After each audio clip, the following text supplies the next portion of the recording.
Eh ben, en tout cas, merci. Merci Agathe d'être là et merci d'avoir accepté de partager ton expérience sur ce que tu as vécu suite à la formation de prise de parole en public à Paris qu'on a fait ensemble. Ton témoignage, il va sûrement aider aussi d'autres professionnels de la communication à comprendre l'impact de cette formation, d'autres dirigeants, managers, peut-être des coachs. Et la première question que j'ai envie de te poser, c'est voilà, comment tu pourrais te présenter aux personnes qui nous écoutent, nous expliquer voilà, qui tu es déjà, et peut-être en deuxième partie, ce qui t'a motivé à suivre cette formation en prise de parole en public. Alors, merci Vincent pour me laisser la parole et pour ce témoignage. Alors, qui je suis? Je suis Agathe Vergniaud, je travaille à la Banque Populaire Aquitaine Centre-Atlantique. Donc, on est situé à Bordeaux. Et donc, mon travail consiste à communiquer. Donc, c'est la communication en externe, communication institutionnelle. Et j'ai une petite expertise sur le sponsoring sportif, puisque je suis en charge de la gestion de ces partenariats. Et donc, je suis amenée par cette fonction-là à représenter la banque dans différents événements. Et c'est ce qui m'a un peu motivée sur cette formation-là. Alors, la formation, c'était la prise de parole en public, mais elle rentrait également dans une formation un peu plus globale, puisqu'il y avait plusieurs modules. Et donc, la complémentarité pardon, de tous ces modules ont été très intéressantes pour vraiment prendre une posture en fait de communicant, comment on pilote sa fonction communicant, que ce soit en interne auprès des managers, auprès de la direction, mais aussi en externe, de mon côté avec des partenaires extérieurs que je suis amenée à beaucoup rencontrer.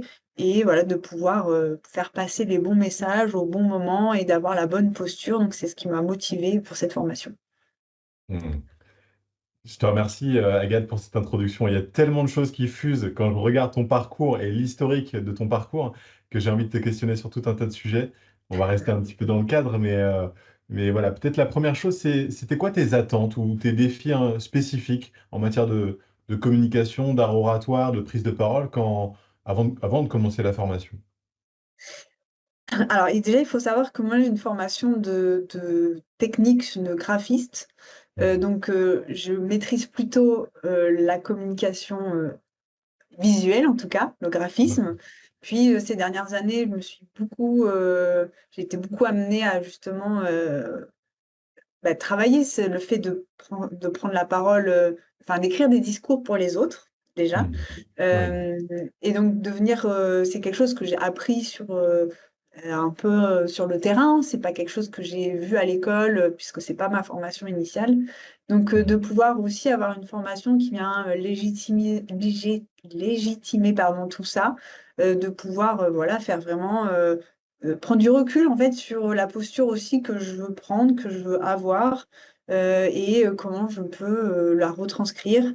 Donc c'était surtout ça, mes attentes et le souhait de pouvoir évoluer dans ma fonction, ben, ça passe aussi par l'incarner aussi. Et donc Mhm. c'était important pour moi à ce niveau-là. Mhm. Et je peux que souligner au stabilo à quel point tu as incarné justement tout ça en formation. Et je le dis vraiment avec le cœur et sincèrement, Agathe, à quel point tu as été moteur aussi dans le groupe pendant nos échanges par ton expérience, avec ce que tu avais vécu aussi dans tes prises de parole en public. Hein, si mes souvenirs sont bons, tu m'avais parlé d'une prise de parole en public un peu à l'américaine avec du public autour de Ouais. toi. Hein, pas très loin de Tony Estanguet, etc.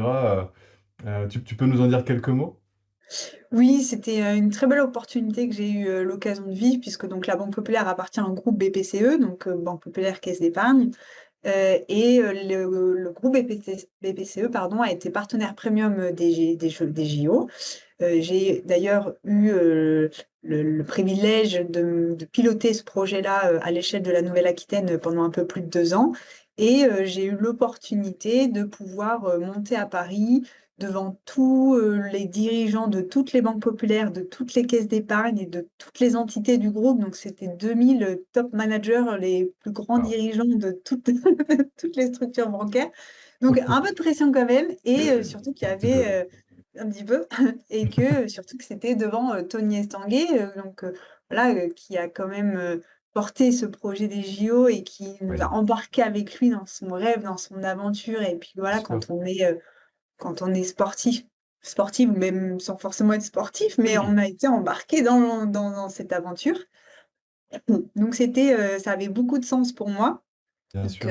j'avais quelques minutes pour prendre la parole et comme tu l'as dit, c'était une salle à 360, c'était Oui. à l'Adidas Arena. Donc Mm. c'était un peu particulier Mm. comme, comme structure. Bien sûr. Et du coup, il y avait également le petit point, il y avait des journalistes enfin des présentateurs, des journalistes. Alors j'ai mangé le nom et je voudrais pas me tromper sur leur nom, mais c'est des journalistes très connus de France Télévisions qui justement ont présenté les JO, donc ça a rajouté encore plus. Et donc, Mm. ouais, ça a été un moment où il était important ben, voilà, d'être posé, de faire passer le bon message et que si je me plantais, ben, en gros, je me plantais devant tous les dirigeants de toutes les banques populaires et Casepa. Donc, c'était moyen comme approche. Donc, je l'ai vraiment travaillé. J'ai essayé de faire attention de poser ma voix. Alors, j'avais pas encore fait la formation avec toi, mais du coup, j'avais quand même essayé voilà, d'essayer de. Alors, mon cœur, j'ai cru qu'il allait s'arracher de mon thorax avant de prendre la parole. Mais voilà, ça s'est très bien passé. J'ai réussi à faire passer de l'émotion.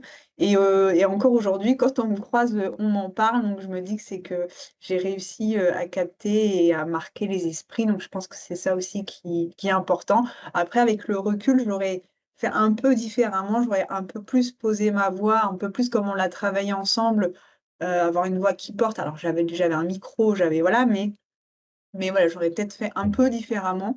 Mais par contre, je pense que dans le contenu, en tout cas dans ce que j'ai voulu raconter, j'y étais. C'était pas exactement là où je voulais aller au début, mais finalement, donc Mm. c'est ça le plus important au final, c'est quand c'est authentique et qu'il y a de Oui. l'émotion. Complètement. La rhétorique ne sert à rien si la sincérité est absente. Et je pense que tu l'as bien montré et je te remercie d'avoir nous avoir raconté en tout cas cette page. Et c'est ce qui a fait que tu as mis aussi la barre haute dans cette formation et que du coup, ça a permis de délivrer encore plus de valeur à mes yeux. Et comment s'est déroulée la formation pour toi? Ça a été quoi les moments forts, les moments pépites de la formation qui t'ont particulièrement marqué? Alors déjà, il faut savoir que moi, j'avais fait qu'un module, mais tout le groupe se rencontre. Enfin, ça faisait déjà presque quelques mois, Oui, pas un an, mais plusieurs oui. mois, plus de 9 mois qui se connaissaient. Donc, Oui. c'est vrai que d'arriver dans un groupe quand on qui se connaît déjà, bah, il faut aussi arriver à prendre sa place. Alors, du coup, j'ai pris le parti pris de vraiment prendre ma place. Peut-être un peu trop parce que j'ai pris beaucoup la parole, mais Pour qui? beh, voilà, donc ça c'est en tout cas, je voulais pas laisser passer, je voulais pas, m'effacer et avoir des regrets après. C'était Hmm. un parti pris. Bien sûr. Donc j'espère l'avoir fait de façon, en tout cas voilà, Hmm. en étant, dans l'échange et en étant dans le partage. C'est ça aussi qui était intéressant, c'est qu'on avait différents profils de différentes structures et de voir comment chacun a ses problématiques, comment chacun, bah, se positionne face aux problématiques.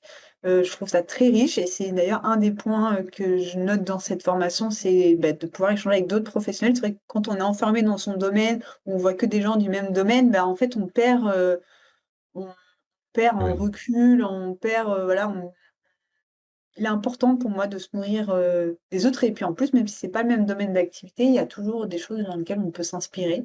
Donc oui, ça, c'est ce que je retiens déjà, c'est de pouvoir partager avec les autres. Et puis c'est vrai que ce soit sur ta formation, même sur, d'autres modules de formation qu'on a eus, c'est aussi la bienveillance et de se poser, on s'était posé le matin, on a tiré des cartes pour se dire: «OK, dans quel mood on se trouve?» Et donc c'est vrai que ça, je l'avais pas forcément, eu comme approche dans alors depuis que j'ai quitté l'école, j'ai pas forcément refait des formations, donc voilà. Mais du coup, j'avais pas forcément vécu cette, approche-là, ces dernières années, donc c'est quelque chose qui était intéressante. c'est vrai que plus que je suis aussi coach d'équipe, j'aime bien l'idée de pouvoir accueillir et introduire des personnes qui ne se connaissent pas. Ça, c'est vraiment quelque chose qui me tient à cœur. Donc, et sachant que tu n'étais pas dans le groupe avant aussi, il y avait pour moi une envie de faire une inclusion vraiment accueillante aussi pour toi et pour les autres, pour terminer en beauté aussi le programme Aircom. Mais voilà, je te laisse poursuivre. Excuse-moi, je t'ai interrompu. Ouais, pas de souci. Et du coup, c'est vrai, alors ça pouvait être un peu déstabilisant, parce qu'en fait, quand on se pose vraiment la question de comment ça va, et d'ailleurs, ça m'a suscité un peu d'émotion, parce qu'à à côté de ça, j'avais des problématiques personnelles, donc du coup, c'est vrai que ça chamboule un peu. Oui. Ouais. Mais du coup, c'est quand même intéressant, justement, de Hmm. se poser vraiment la question de bah, comment on sent, comment on va, et en fait, Hmm. on ne va pas aborder les choses de la même façon en fonction de comment on se sent Non, dans la tête. clairement. Et donc ça, c'était hyper intéressant et de pouvoir, on a eu plusieurs ateliers aussi en équipe, Hmm. donc de pouvoir réfléchir, alors je Hmm. sais plus le nom de l'exercice, mais on devait aussi passer derrière d'autres équipes en continuant d'itérer en suivant les autres. Enfin, et donc je trouvais ça intéressant Oui, parce que du coup, on devait se projeter en fonction de ce que les autres avaient mis. Enfin voilà, donc il fallait un petit peu beaucoup réfléchir d'activités. et sortir un peu enfin, voir plus loin Oui. que les simples premières idées qu'on peut avoir. Hmm. Donc ça, c'était intéressant. Et puis, tous les travaux qu'on a pu faire sur faire passer les émotions. On a fait des exercices où, justement, à partir d'une même phrase et en piochant une émotion, on devait essayer de faire deviner quelle émotion on voulait faire passer. Donc, voilà, il y a des fois, c'est plus facile que d'autres. Quand des Oui. émotions sont un peu plus complexes, on va dire, avec plus de nuances, c'est plus compliqué. Mais justement, c'est intéressant de faire cet exercice-là. C'est vrai que le travail émotionnel, comme tu dis, en général, c'est quelque chose qui est important pour moi parce que que ce soit dans le coaching individuel de personnes en entreprise, de dirigeants, de managers ou autres, l'accueil de l'émotion, déjà de prime abord, pour moi, est central. D'accueillir ce qui vient, ça va aussi façonner qui on est et quelle oratrice, quel orateur on est, et comment on est en écologie face à deux personnes, 200, 2000. Donc, ce côté émotionnel, l'intelligence relationnelle et émotionnelle est important de le considérer. Et puis, comme tu dis, il y a aussi l'émotion qu'on passe. C'est pas seulement la rhétorique, c'est aussi voilà, quelle, quelle façon, quelle construction de discours on va faire pour aussi toucher les personnes en face de nous. Et ça passe aussi même avant le discours, comme on l'a vu ensemble, par le regard. J'aime bien dire la connexion avant le résultat. On a fait ces exercices où on rentrait dans la salle, tu te souviens, avec le regard, le dos, la voix placée, etc., pour connecter avant, avant le discours. D'ailleurs, sur Euh, cet ouais, exercice-là, autant sur le contenu, enfin sur le fond, même sans avoir quelque chose d'écrit, j'arrive très bien, je me suis rendu compte, j'arrive très bien à rebondir, à suivre mon truc. Par contre, ma problématique, c'était sur le fait de poser ma voix pour justement, s'il y a 2000 personnes, comment je projette ma voix. ouais, complètement. Et de ce que j'entends, tu as trouvé des réponses, des éléments qui t'ont nourri là-dedans. Oui, oui, oui, tout à fait. Après, il faut que j'arrive, j'ai pas encore eu l'occasion de le retravailler, mais j'espère que ça viendra très prochainement. Ok. Alors du coup, finalement, toi, c'est quoi les changements que tu as observés, Agathe, dans la manière de t'exprimer en public, les choses que tu as observées, que tu as mis en conscience après la formation? Quelles techniques, quels outils voilà, tu as intégrés? Alors, je vais prendre la question de manière plus large, parce que c'est Ouais. vrai que cette année, outre cette formation-là, je fais également une démarche de VAE, donc de validation d'acquis de l'expérience. Et donc, en fait, j'ai décortiqué un peu toute mon expérience de ces dernières années. Hmm. Et le fait d'avoir fait ces différentes formations au mois de juillet, et j'ai aussi beaucoup lu, enfin, j'ai continué l'apprentissage de mon côté pendant l'été. Et du coup, là, j'ai une nouvelle approche sur qui je suis, ce que je veux rendre, ce que je veux renvoyer. Et du coup, c'est vrai que ce qui a changé, déjà, c'est bon, comment j'ai pris conscience, même si j'en avais un peu, je le savais un peu, mais là, c'est de manière factuelle. J'ai pris conscience de l'expertise que je pouvais avoir, des points forts et des points faibles que je pouvais avoir, et comment je pouvais travailler dessus pour justement aller là où je voulais aller, les différentes, enfin, la trajectoire que je veux donner à la suite de ma carrière. Et sur cette prise de parole en public, c'est aussi plus global, c'est aussi quelle image je renvoie avant même que je commence à parler. Hmm. Voilà, en fonction Chouette. des postes que je veux avoir, bah, c'est en fait, j'ai un peu changé ma façon de me dire, ok, bon, bah, je veux que les gens me perçoivent de telle manière, donc il faut que je me comporte comme une personne qui agit Hmm. comme ça. Et donc, c'est un peu un travail un peu identitaire là, que je suis en train de faire sur cette année de transition. Mais c'est intéressant. Et en fait, tout s'imbrique. Donc, en fait, prendre juste une petite pierre, c'est une chose, mais en fait, il y a tout qui a à caler. Donc c'est un travail qui est pas encore fini, hein, qui est en cours. Bien sûr. Mais du coup, c'est de me dire, OK, comment je veux, qu'est-ce que je veux incarner, qu'est-ce que je veux faire Hmm. passer comme message. Et c'est vrai que ça fait sens aussi, et je me rends compte que j'ai vraiment envie de plus creuser dans ces prises de parole en public, que ce soit avec des opportunités professionnelles, mais également des opportunités plus sur des projets perso, parce que je suis quelqu'un qui fait beaucoup de choses à côté du boulot. Et, euh, et donc, j'ai envie aussi de partager. J'adore partager sur les réseaux sociaux. C'est quelque chose que je me dis que je pourrais un peu transférer sur du partage en public et en fait Hmm. qui suivrait un peu cette évolution que je suis en train de faire personnellement. Donc voilà, il faut encore que je me projette et que je me cale. C'est pas encore tout bien clair, mais, mais en tout cas, ça m'a nourri cette vision que je pouvais avoir de la personne que je veux être, que je veux incarner. Hmm. C'est vrai que je te remercie d'amener ce mot-là, incarnation. C'est vraiment quelque chose qu'on travaille dans mes formations, euh, presque davantage que la technicité en rhétorique, etc. Bon, effectivement, on a eu un moment très court ensemble, donc l'enjeu, c'était voilà, de travailler surtout la posture et la voix, comme on l'a fait aussi. D'ailleurs, tu parles effectivement de tes capacités d'oratrice aussi dans le domaine, dans la vie perso. Et quelque part, ça fera peut-être l'objet, si tu es OK, d'un podcast. Moi, je serais content de t'interviewer, pourquoi pas, sur ce sujet-là.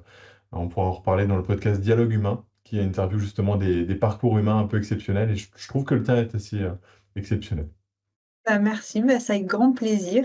Bah, comme quoi, voilà, il y a des opportunités qui peuvent s'ouvrir. Donc, c'est vrai que moi, Complètement. voilà, j'aime beaucoup être dans le partage et si à mon petit niveau, à ma petite échelle, j'arrive à avoir un petit peu d'impact ou en tout cas une prise de conscience sur certains sujets, bah, j'ai tout gagné, quoi. Avec un peu de recul, là, Agathe, comment cette formation, elle continue d'une manière ou d'une autre d'influencer ta manière de communiquer aujourd'hui, dans ton rôle de communicante, dans les aspects au travail? Bah, par exemple, alors j'ai pas encore, pris la parole devant, une grande assemblée, mais par exemple, j'ai, dû mener des réunions, Hmm. Heu, un peu touchy, on va dire ça comme ça, où, il y avait voilà, sur des réunions qui sont pas forcément où on va dire des bonnes nouvelles, où il faut être dans la transparence, il faut être dans l'échange et donc Hmm. c'est vrai que, c'est des ré cette réunion, je l'appréhendais un petit peu. Parce que je suis pas toujours à l'aise quand il faut, bah, voilà, il faut être dans le côté, quand c'est une bonne nouvelle, c'est une chose, mais quand il faut justement peser, et qu'on est sur une réunion avec des enjeux, c'est plus Oui. difficile parce que les Hmm. émotions, faut rester, enfin neutre, bien évidemment, mais voilà, faut être dans le factuel, justement pour pouvoir avancer et pas mettre de l'émotion dedans. Donc et ça s'est bien passé. Donc je suis contente là-dessus. Heu, Super. mais mais c'est vrai que, c'est, voilà, c'est surtout, heu, le fait d'aller pitcher aussi, ses projets, et j'ai eu, cette occasion-là, sur un projet que je suis allée présenter à ma directrice générale directement, et donc voilà, quand on est, limite en one to one avec sa DG, qu'on a 30 minutes, qu'il faut convaincre, il faut valider un budget, un projet et voilà, faut être, Oui. concis, Oui. précis. Complètement. Oui. Pas aller dans les détails parce que c'est pas le moment. On n'est pas dans Hmm. l'opérationnel, on est vraiment dans la stratégie. Et donc voilà, ça m'a quand même aidé à structurer, déjà mon Hmm. discours et mon support en me disant: «OK, je Hmm. fais un résumé, je vais à l'essentiel, je donne les informations, clés stratégiques de budgétaire parce que c'est ça que la DG a besoin d'avoir comme info.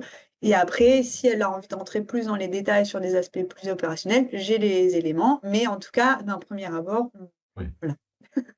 Hmm.